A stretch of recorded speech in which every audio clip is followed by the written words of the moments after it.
celebrando os 25 anos de PP. Também os 100 anos da Belas Artes. O Publicast chega dando voz à criatividade que vem para fazer história. Olá, ouvintes do Publicast, eu sou a Vitória e o nosso convidado de hoje é muito legal. O Vinícius Munhoz, ele é produtor de entretenimento, a gente vai falar sobre um tema muito diferente, especial aqui no Publicast. E ele é CEO da VME. Vinícius, muito obrigada por ter aceitado o nosso convite, por estar presente aqui na nossa bancada. Vai ser um prazer trocar essa ideia com você. Imagino, o prazer é todo meu em estar com vocês. Bom, a gente vai falar sobre como transformar, um teatro em negócio. A sua empresa, foca mais nisso, nessa produção de entretenimento. Você é um produtor de entretenimento. E conta pra gente, como que nasce um espetáculo? Num geral, assim, como que ele nasce mais voltado para esse lado do negócio, focando na parte criativa, mas também nas burocracias, nas logísticas?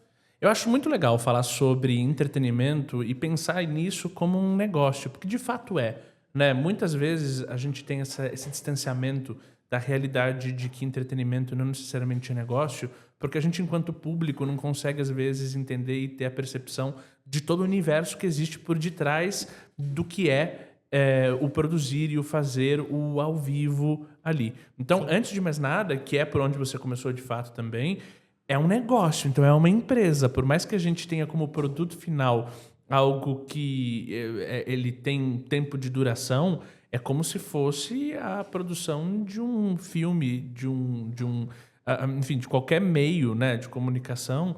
Você tem essa demanda. Então, assim, olhar como negócio, eu acho que é uma coisa que é um diferencial, porque o mercado hoje de teatro, ele não necessariamente é tão profissionalizado quanto outros setores. Sim. É uma coisa que foi se formando ao longo dos anos. Hoje a gente tem, talvez, o que a gente possa chamar de indústria do entretenimento ao vivo, mas isso é um movimento muito recente, acho que de 20 anos para cá, né? Então, ter esse olhar, eu acho que já é um grande avanço da gente estar aqui podendo conversar sobre isso como negócio, né? E como todo negócio, especialmente olhando para o nosso país, olhando para o Brasil, a gente tem dificuldades como qualquer outra empresa, né? A gente vem de uma economia, a gente está numa economia emergente que, querendo ou não, quando a gente fala de produções internacionais, exemplo, Matilda, que foi uma das produções que a gente fez recentemente no Teatro Claro. A gente licencia isso em Londres. Então, por consequência, você tem toda a sua operação voltada a uma flutuação cambial. Então, a gente estar no Brasil já é um desafio por si só, de trazer conteúdos como esses. Então, a gente tem que ter uma estruturação, e acho que, assim, no ambiente acadêmico que a gente está falando de belas artes, assim, eu passei um pedaço da minha carreira aqui dentro, e justamente porque na época que eu me formei lá atrás, não existia um curso. Eu sou formado em rádio e TV, mas não existia um curso voltado à produção cultural, à produção de entretenimento ao vivo. Hoje a gente tem especializações, graduações, mas na época, e é o que fez a gente, enquanto indústria, se formar, na tentativa e no erro. Então, obrigado pela oportunidade de falar e de propagar o que a gente vem fazendo e transformando em realidade no Brasil. Que bom. É muito interessante, assim, como eu mencionei, um tema diferente que a gente nunca trouxe aqui.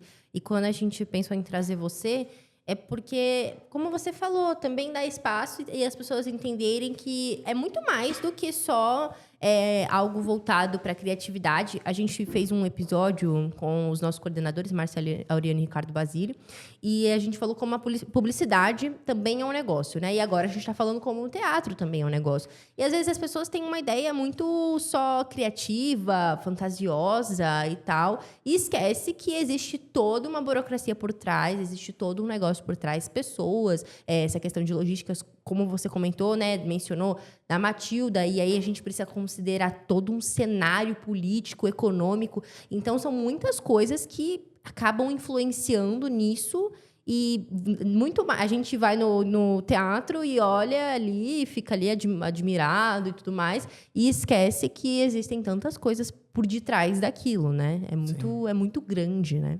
Sem contar o tempo que demora para levantar isso tudo. Porque quando você tem a estrutura colocada e quando você assiste uma produção, Às vezes você se identifica e olha, tem 30 atores em cena. Uhum. 30 já é um número considerável para as produções hoje em dia, mas além disso, tem um exército por trás. A gente está falando de 150, 120 pessoas trabalhando todos os dias para uma sessão, né? E para isso estar em pé, e essas pessoas estarem empregadas, e a gente gerar receita, e pagar imposto, e fazer a máquina, né, rodar, a gente tem muitos anos de pré-produção. Matilda, por exemplo, foram 10 anos de negociação. Caramba! Ninguém imagina isso quando assiste uma apresentação de Matilda, por exemplo. Charlie e a Fantástica Fábrica de Chocolate foram 6 anos de negociação. Nossa. Nunca vi um projeto na escala que a gente está aqui mencionando acontecer com menos de 1 ano de preparação. Então, assim, é muito louco, assim. E a gente tem boleto para pagar todo mês, como toda empresa, né? Então, como Exatamente. fazer as temporadas, que tem 4, 5 meses, pagarem todo o investimento que é feito ao longo de 10 anos, por exemplo. E, nossa, caramba, 10 anos é muito tempo, né? E não é da boca para fora, tá? é real. Real, 10 A gente anos. ficou em cartaz em 2023, 2024.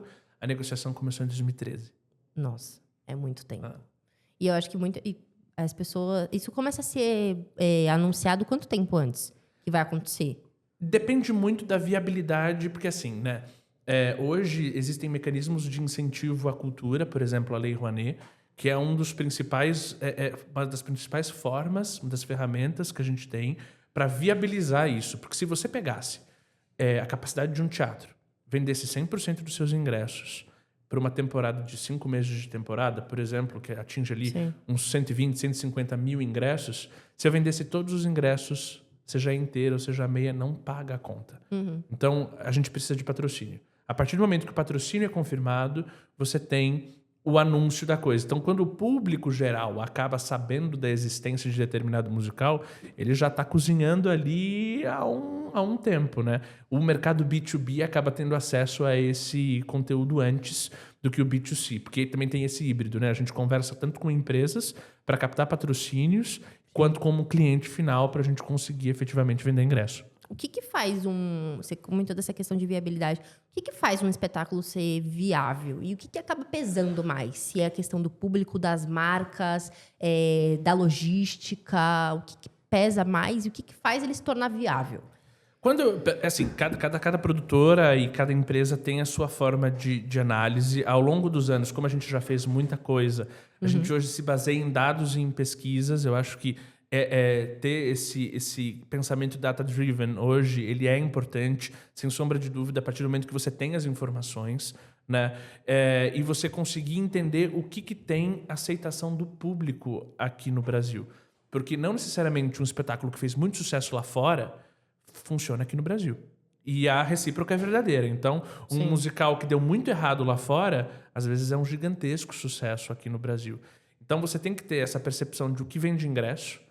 Depois do que vende ingresso, se as empresas estão interessadas a atrelar suas marcas nisso, e aí qual é o conteúdo que o espetáculo fala, se faz sentido, se não faz para determinada marca, e quais marcas teriam interesse, né, em se associar a esse determinado tema.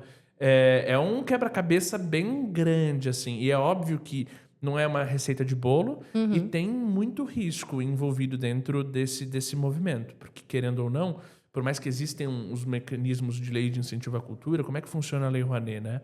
Você tem autorização do Ministério da Cultura para captar patrocínios em empresa privada. Então, o Ministério da Cultura não te dá dinheiro, ele te dá autorização para bater na porta de empresas privadas para captar recursos. Sim. Então, esse movimento, né, ele abate determinados custos da produção, mas ele não paga 100% dos custos da produção.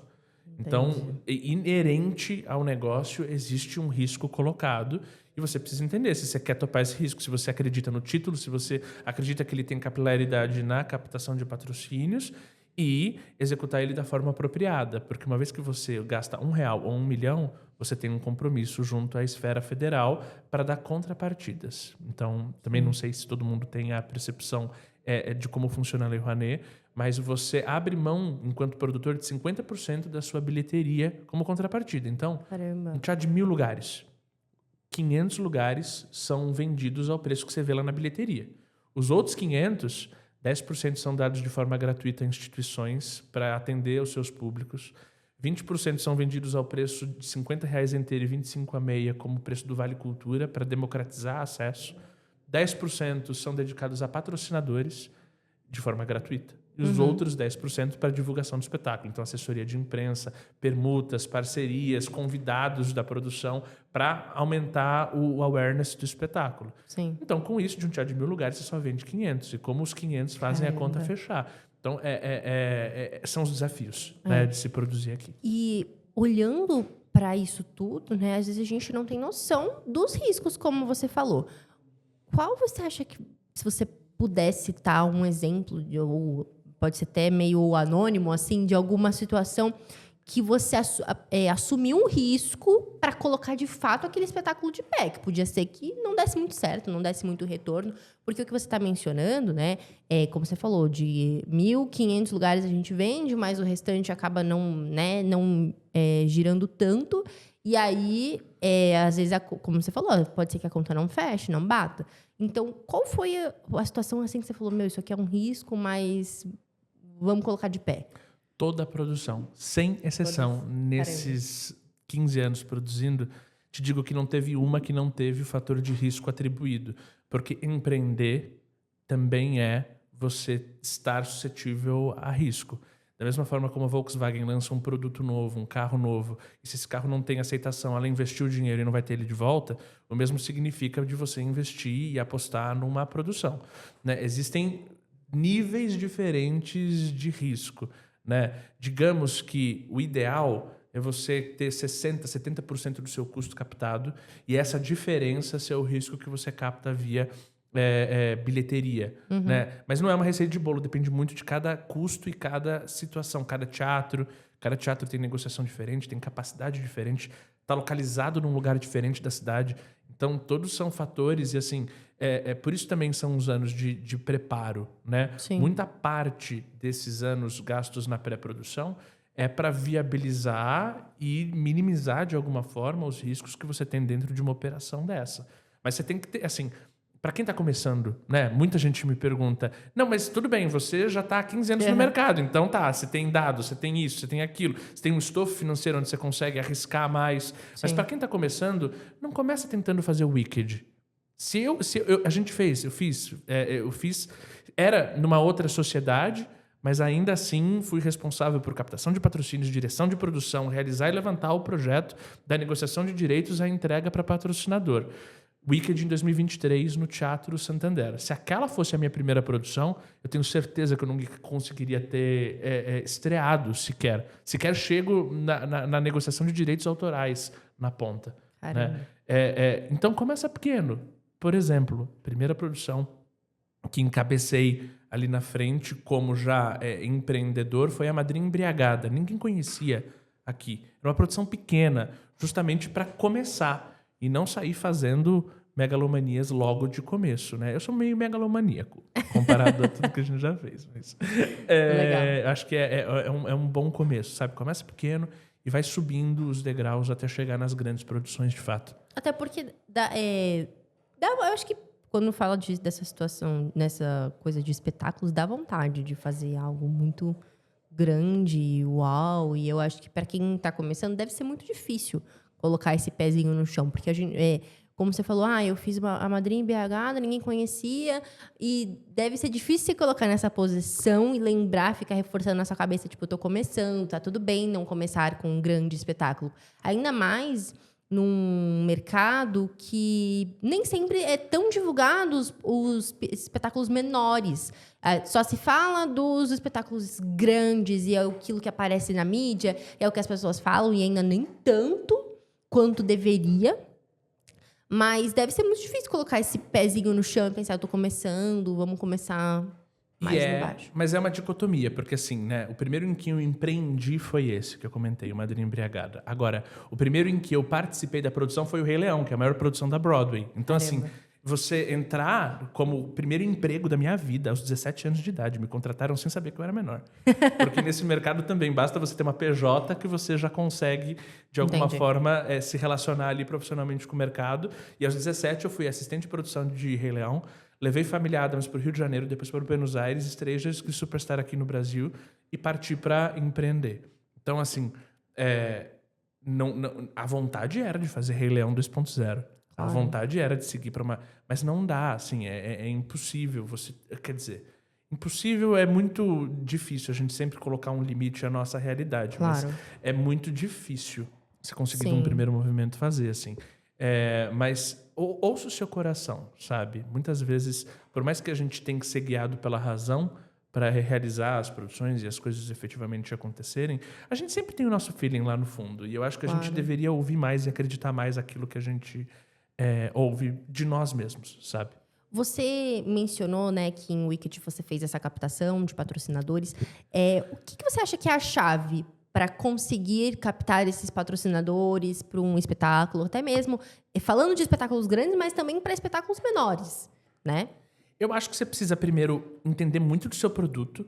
Então, entender o que é a peça, o que é o musical que você está colocando ali, se dispondo a produzir. Analisar as empresas. Hoje, né, vou parecer um idoso falando, né? Porque eu comecei essa história toda em 2013, a gente está em 2025, mas assim, hoje a gente tem na internet tudo, basicamente tudo que é produzido de forma pública. Porque quando você usa recurso incentivado, você tem um site chamado Versalic, onde você consegue acessar tudo. Desde a nota fiscal que foi emitida por um prestador de serviço que fez alguma coisa na produção, até quem foram os patrocinadores, quanto dinheiro colocaram, quanto dinheiro tem na conta de cada produção, em cada época em que ela vai sendo executada. Então, sejamos bons fuçadores de internet e ter essa vontade de conhecer. Acho que a gente consegue mapear bastante como olhar e criar uma estratégia. Por exemplo, não vou dar nomes a espetáculos nem empresas, mas eu já produzi um musical que tinha uma relação muito próxima com a cor vermelha e, por isso, eu captei de um banco que tem como cor vermelho. E isso esteve no meu pitch de defesa para a empresa. Então, se fosse amarelo, talvez eu tivesse pensado num outro banco. Se fosse azul, talvez tivesse sido um outro. Mas, às vezes, até o imperceptível ou aquilo que é subjetivo se conecta. Especialmente falando agora publicidade e propaganda, a gente olhando para esse universo, né? Os musicais, as produções, elas são uma ferramenta para você criar share of mind, para você se relacionar com seus stakeholders, para você fazer um mundo de coisas para que a gente encontre o objetivo das marcas dentro, alinhadas ao que a gente vem fazendo. Por isso, cultura como negócio, entende? A gente é uma ferramenta para chegar, para fazer com que as empresas cheguem onde elas querem chegar. Mas para isso, você precisa pesquisar muito. E, claro, ter uma conversa franca. Eu acho que, assim, patrocinadores estão interessados em projetos interessantes que possam ser relevantes para uma construção a 4 mãos. Você não chega lá com uma lista de contrapartidas e fala, é isso aqui. Não, o que você quer? Os desafios da empresa, quem sabe é a empresa, não é você. Exato. Você sabe grande parte pelas redes sociais, você sabe grande parte pela internet. Isso te dá uma preparação inicial. Mas é ouvindo a dor do outro que você consegue definir se o que você tem consegue solucionar ou não o problema dele. Entender bem do seu negócio, do seu produto, como você falou, mas também entender sobre o seu patrocinador, né, do seu possível aí patrocinador, e tentar encontrar ali uma união que faça com que ele tope, mas que tenha contrapartidas para ambos os lados, mas também, como você falou, deixando que ele entenda as dores e, né, desenvolva aí como ele vai entrar de fato nisso. E também, você mencionou, mas eu não lembro direito. Por exemplo, suponhamos que foi um banco. Esse patrocinador deve receber uma parte dos ingressos para dar para as pessoas. Então, tipo, suponhamos que você é um banco, você ganha uma parte e você convida um cliente para ir naquele espetáculo que você está patrocinando, então deve ter uma cota que vai para essa parte, né? Sem dúvida. Dentro das 50% que o produtor abre mão, 10% é dedicado ao patrocinador. E aí esse patrocinador recebe a cota de ingressos e ele faz relacionamento com o cliente. Seja programa de fidelidade, programa de benefícios. Exemplo, Vivo, que foi uma grande patrocinadora nossa há muitos anos. Eles usam os ingressos dentro do Vivo Valoriza. Então, dependendo da categoria que você tem ou desde desconto, 30% de desconto, a 50% se você subiu de categoria, a ingressos cortesia se você é o cliente V, cliente Gold, legal. Platinum deles. Então, exemplo, esse é um programa. Um outro patrocinador usa de outra forma. Exemplo, Colégio Rio Branco, que é um apoiador nosso. Eles criaram uma política interna para favorecer os funcionários e os colaboradores. Então, o professor que tem uma determinada renda ali dentro da instituição, ele vai ter desconto dentro da produção que é apoiada por eles. O faxineiro que tem 4 filhos e talvez nunca tenha entrado num teatro, vai receber os ingressos de graça, vai receber uma ajuda para chegar. Então, Entendi. depende muito de qual é o objetivo, mas os ingressos são um ativo que está à disposição das marcas Legal. para que elas consigam, de fato, chegar no objetivo delas. Com certeza. Né? E é muito mais fácil, eu acho, assim. Como é que você tira uma pessoa de casa hoje, onde a gente está brigando com, né, as atenções pelas telas, pelos streamings, pelos celulares? É a experiência. E a experiência proporcionada por alguém que te conectou ali de alguma forma pode fidelizar para sempre uma pessoa a uma marca. Sim, essa questão de bancos é muito legal, porque às vezes você vai, por exemplo, num festival que é super... Eu tô falando no ponto de festival, mas que é super concorrido, você sabe que você vai demorar pra caramba pra conseguir aquele ingresso e, cliente do banco tal compra 2 dias antes. Isso acaba trazendo muito cliente para aquele banco. Porque tem dia, às vezes você quer ver você não é que você é o festival. Você quer ver um artista que nunca veio pro Brasil, você é muito fã e não sei o quê. Isso acaba... Ou, o modelo... O cliente do banco tal pode parcelar em tantas vezes do que em outros bancos. Então, acho que essa questão aí acaba trazendo muitos clientes para os bancos, mas em outras marcas também, né? Sem dúvida. E é uma via de mão dupla. Porque a partir do momento que você dá benefícios a uma base de clientes, que é uma base de clientes considerável, né?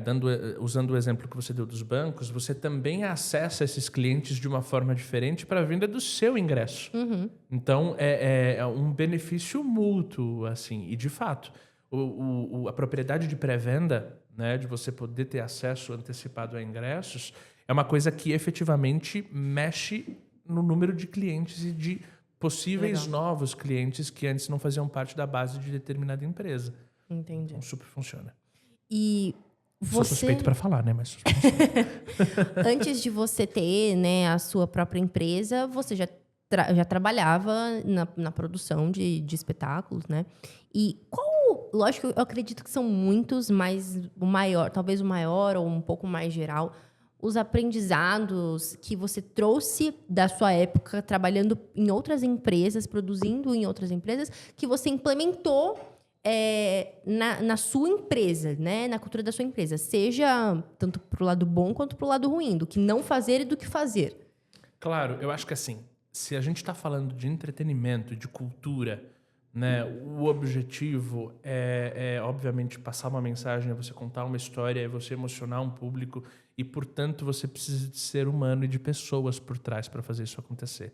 E muitas vezes existe em outras áreas uma impessoalidade. Então, você não sabe exatamente quem é a pessoa por trás do extrato do seu banco. Uhum. Você não sabe exatamente quem é a pessoa que criou o aplicativo que você está pedindo comida na sua casa. Você também não sabe quem é a pessoa que está ali por detrás do espetáculo que está assistindo, mas de alguma forma existe uma conexão humana e real quando você tem um espetáculo ao vivo acontecendo. Alguma coisa está ali te conectando. E por detrás, se você não tem uma gestão que também tem um olhar no ser humano, dificilmente você vai conseguir entregar o melhor resultado no palco. Sim. E isso funciona desde o resultado no palco, a retenção de talentos para diminuir o número de turnovers que você tem dentro de uma empresa, e você ser feliz. Porque vamos combinar, se fosse dinheiro e resultado financeiro o único propósito, eu acho que a gente estaria num outro setor.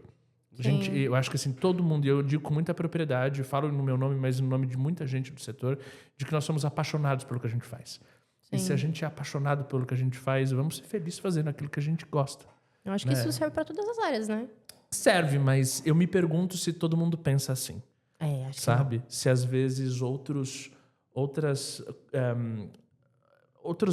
assets, como fala, perdão, o inglês agora, mas outras variáveis são colocadas ali em detrimento de um bom relacionamento. Eu tenho muito orgulho em dizer que tem pessoas que trabalham comigo desde 2013, desde a época que eu não era empresário e passei a ser, e as pessoas continuam comigo hoje, agora na VME. Então, eu acho que se a gente está há tanto tempo junto com tanta gente, de alguma coisa certa a gente fez para conseguir reter esses talentos. Com certeza. E para a gente fechar, eu acho que tanto antes quanto agora, como empresário, quando você começou, acho que você gostaria de ter escutado algumas coisas que talvez não ouviu. O que você poderia dizer que talvez você não tenha escutado para quem quer entrar nesse mercado, para quem quer conhecer um pouco mais sobre isso, entender? Eu sei que aqui na Belas Artes tem muitas pessoas que gostam desse mercado, são interessadas e talvez estejam começando. Então, esse episódio eu tenho certeza que vai ser um porta-voz para muitas pessoas entenderem um pouquinho mais de como funciona, né? Mas o que você gostaria de ter ouvido, não ouviu e gostaria de dizer para quem está querendo se inserir nesse mercado? Eu, como bom idoso que sou, vou voltar na minha época do ensino médio, onde eu defini que eu queria levar isso como carreira. Sim. E é muito difícil você explicar para as pessoas o que é isso, o que carreira é essa, porque ela é diferente de ser um arquiteto, de ser um advogado. E eu sofri muito preconceito na minha família em seguir essa carreira, porque não é que a minha família sempre trabalhou nisso. Eu fui o único dentro do convívio, do ciclo que eu tenho, que se aventurou dentro do entretenimento. E eu sempre ouvia: Vini, pelo amor de Deus, a gente não é rico, a gente veio de uma família média, a gente vai ter que sustentar pro resto da vida. E não é bem assim, sabe? Assim, dá para você ganhar dinheiro, sobreviver e viver com entretenimento. É muito difícil, mas eu acho que é difícil como qualquer outra profissão, se você quer se dar bem, se você quer ter sucesso de fato. Quando eu falei que eu ia fazer rádio e TV, meu pai achou que eu ia ser o cara da NET, que entrava na casa das pessoas para consertar a TV a cabo, sabe? Tá muito distante ainda da realidade macro de Brasil, o que a gente faz enquanto comunicação. Talvez por isso a gente também tenha a dificuldade que a gente tem hoje de ingressar no mercado. Né? Porque pouco se fala. Claro, existem poucos lugares como esse aqui que a gente está hoje de poder explorar esses temas todos. Então, isso é uma coisa importante, assim, não desista pela dificuldade, porque dificuldade você vai encontrar em todo lugar. Mas você também tem que se ouvir e achar que é o teu lugar ali. Porque se você sentir de alguma forma que não é para isso que você nasceu, nem tenta. Nem começa. E, mais do que tudo, todo ser humano erra. E às vezes, quando a gente erra, ou quando a gente fracassa com alguma coisa, às vezes a gente coloca um peso muito grande dentro de uma situação dessa. Especialmente quando você vai para uma linha de frente. Se tem alguém que está ouvindo que quer empreender, saiba que vão ter milhões de erros dentro do processo para que você ache a sua forma de acontecer. Né? E errar é natural. Você só precisa ter força para se levantar. Porque eu acho que todo mundo vê o sucesso, vê as produções, vê os milhões que a gente captou ao longo dos anos. Maravilhoso. Ninguém imagina o volume de nãos que a gente recebeu. Tombos, né? Todos os tombos, todas as passadas de perna que o mercado às vezes coloca, todas as situações que a gente tem que enfrentar, porque é muita resiliência. São 30 nãos para um sim e olhe lá. Sim. Então, ter essa força, eu queria ter ouvido lá atrás, que, sei lá, se fosse honesto da forma como eu estou sendo, se eu quereria ter seguido esse caminho, porque realmente é bem tortuoso, assim, e demanda resiliência. Sim. Eu acho que é isso. Mas acho que aí entra um ponto que você já tinha falado, para seguir também o coração. Se a pessoa tem uma paixão por isso, eu acho que já é um bom começo. Estudar, entender um pouco mais sobre, de fato, o que é o mercado. Porque às vezes a pessoa gosta de teatro, mas não quer trabalhar com isso, né? Eu acho que existe um abismo, né? Você gostar de animais e querer ser veterinário. É abismo entre, né, as profissões, e eu acho que nessa profissão não é diferente. Então, eu acho que entender um pouco mais sobre a profissão que realmente fala. E eu acho que esse episódio serviu para isso, para que as pessoas possam conhecer um pouco mais sobre a sua área, mesmo que passa muito rápido. Eu agradeço demais a sua presença aqui, por ter aceitado o nosso convite, por ter topado falar um pouquinho sobre a VME, um pouquinho sobre a sua trajetória, um pouquinho do que você já fez, contar um pouquinho desse mercado e por ter sido tão transparente, mesmo sendo aquilo que você faz. Porque às vezes aquilo que a gente faz, a gente quer ficar só defendendo, só falando daquilo que é maravilhoso, daquilo que é legal. E eu acho que as pessoas gostam de ver a transparência nas coisas, os lados bons, legais, mas também os tombos que você pode tomar, as situações que podem acontecer, os riscos que às vezes você tem que abraçar para que aquilo dê certo, né?